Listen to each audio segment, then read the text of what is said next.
All right, so today we're going to be making some Italian-style meatballs with a little spicy marinara and polenta.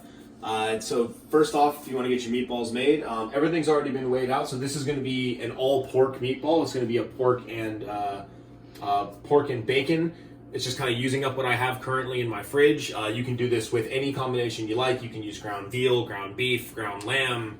Like you can use pancetta instead of the bacon. You can use prosciutto. You can chop in salami if you chop it fine enough. It's kind of whatever floats your boat. This is a good catch-all kind of way to use everything as long as you keep the ratios roughly equivalent of what I put in the recipe. So I'm starting off with some breadcrumb. I actually don't really have any bread in the house, so any sourdough or anything like that you would normally use for something like this, but I do have breadcrumbs, which in this instance will work just as well. So I'm going to take my breadcrumbs, and I have about 1/3 of a cup of milk here, and I'm going to soak my breadcrumbs in the milk and get them nice and saturated. So once you have all of your milk and bread thoroughly saturated together, then you're going to add everything but your ground meat. So I'll go in with my bacon, eggs, paprika. If you want to make these a little spicier, you can use cayenne, you can use chili flake. This is salt. This is kind of a dealer's choice kind of thing as far as the spices go. Garlic, onion, and then the herbs I'm adding right now is fennel and rosemary. This is just what I had in my backyard, but you can use whatever herbs you like. It's kind of the same deal as the spices. You could go with basil, you could go with the classic kind of parsley and oregano, whatever works for you. You just want to make sure everything, this is a little bit of Parmesan that I'm adding at the end. But the main thing is you want all of your onion, garlic, herbs, everything to be minced up really fine so that they mix in really well with everything that's in your meatball and that they don't form these like big clumps and gaps so that you have a nice smooth even texture throughout your meatball. So you're going to start off by mixing all of this together and getting it nice and homogeneous together. So this should be like pretty loose and wet at this point. Then you're going to go in with your meat. The reason I go in with this last is I want to just gently fold this in. I don't want to manipulate it a whole lot because you want this to be, it's going to affect your texture. The more you kind of like, if I did this in like a paddle attachment mixer or something like that, it's going to really kind of like smear everything together and become this kind of denser meatball. It's going to affect your overall texture in the end. So all I'm doing is just getting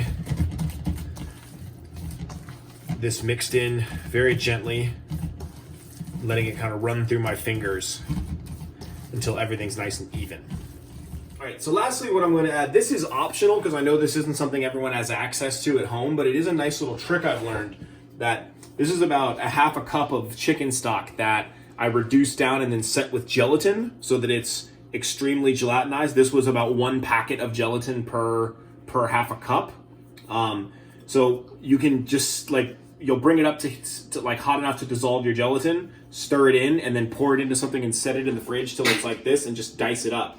So I'm putting this in at the very end because even with the gelatin set into it, the heat from my hands is going to melt this stock if I handle it too much. So I'm putting it in at the very end, and what this is going to do is it help keep moisture in my meatballs as I cook them and give me a bit of margin for error, and will also give me a little bit of that kind of like meaty, chickeny flavor in there. So what's going to happen with these little chunks of stock is they're going to gradually melt through as I cook it, and it gives me a nice little cheat code as far as being able to keep my meatballs nice and moist. So now we're going to form our meatballs. You can do these to whatever size you like. I like to go for about 3 ounces. As you can see, I can barely keep this together as a full meatball. It's really sticking to my gloves, which is what you want. If it's really easy, if it's like forming a hamburger, then you haven't really made your meatball correctly. So going to 3 ounces. I put plastic wrap down on my scale for this because it does make, 1, it makes the cleanup easier, and 2, it's just a little bit more sanitary overall unless you're actually properly sanitizing your scale in between uses, which you should be doing, but I know a lot of us don't do that at home. So this is just kind of an added precaution. So we're gonna portion all these out to 3 ounces each and get them on a sheet tray because we're gonna bake them off initially. All right, so now that our meatballs are finished, we have to make our tomato sauce. So we're gonna make kind of a spicy marinara. So what we're going for is all of our onion, garlic has been diced up nice and small, and our chile de árbol has been de-seeded and cut up. We're gonna sweat all of that off together because you want the oils to come out of those chilies and kind of mix with everything else. And as you saute that off together, it's gonna help build kind of layers of flavor. So you're gonna wanna do this, all of your liquids you wanna do in layers. It's not gonna be saute those and then dump everything into the pot. You're gonna do kind of your wine first and let that reduce down a bit, and then your stock and let that reduce down a bit, and then you'll add your tomatoes and let that cook down a little bit and just kind of let everything come together in layers. And that's how you build kind of complexity of flavor. Instead of it just being this kind of watery mess that you throw all together. And then while that's cooking, we're gonna throw our meatballs in the oven. And then after the meatballs come out with some color, we'll throw those in there and finish it, and the whole thing will come down, kind of come together.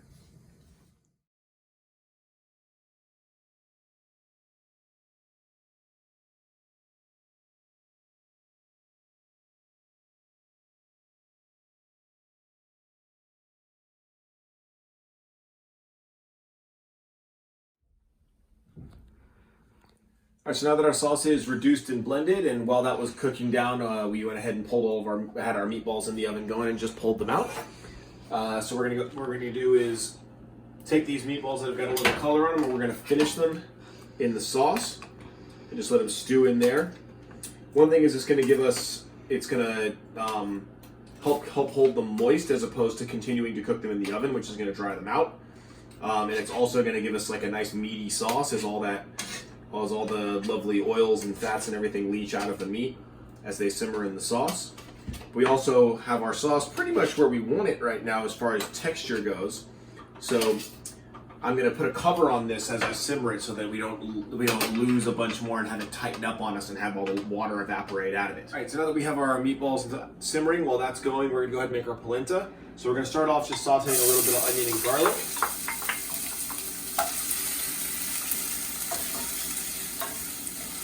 Once that softens up a bit, we're gonna add our cream and water. You wanna add all your liquid on polenta and bring it up to a boil first before you add your polenta, and then let it slowly cook in. And once you've got the polenta fully cooked and it should still be a little bit loose, and then at that point you're gonna add your grated Parmesan and butter and then season it. That'll get your texture pretty much where you want it to be. You want to do 4-to-1 liquid to polenta. Is usually the general ratio for something like this.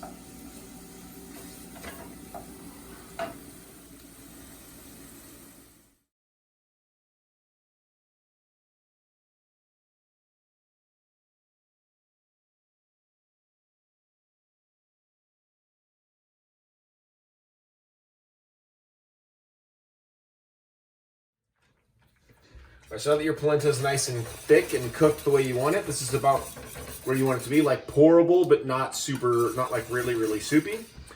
So we're gonna whisk in a little bit of butter. So that's pretty much all the way in. We're gonna hit it with some lemon juice because so far this is literally just cornmeal and fat. So you need to add something acidic to kind of cut through that and balance it out.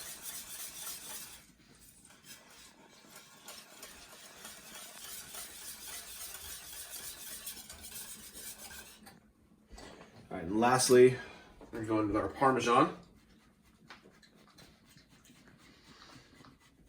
And this will thicken it and season it and have it be that nice cheesy, creamy polenta that we want. So we'll whisk in our Parmesan. And get everything nice and incorporated. And we're gonna season with a little salt to finish. And now we're pretty much there. We're ready to plate. All right, so now we're all set and ready to plate. So we're gonna take our polenta, and just go right into the middle of our bowl. And then from there, we're gonna plate our meatballs.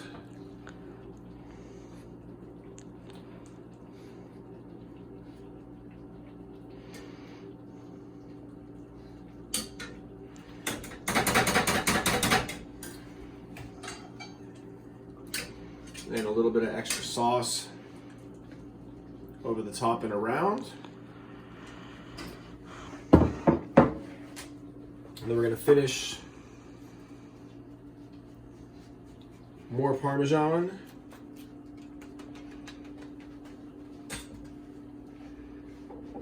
And some chopped parsley. And there you go. Nice hearty meatballs and polenta. It's a great cold weather option for what it's looking like it's going to be like this week. If you have any kind of ground meat in your kitchen, this is a great use for it.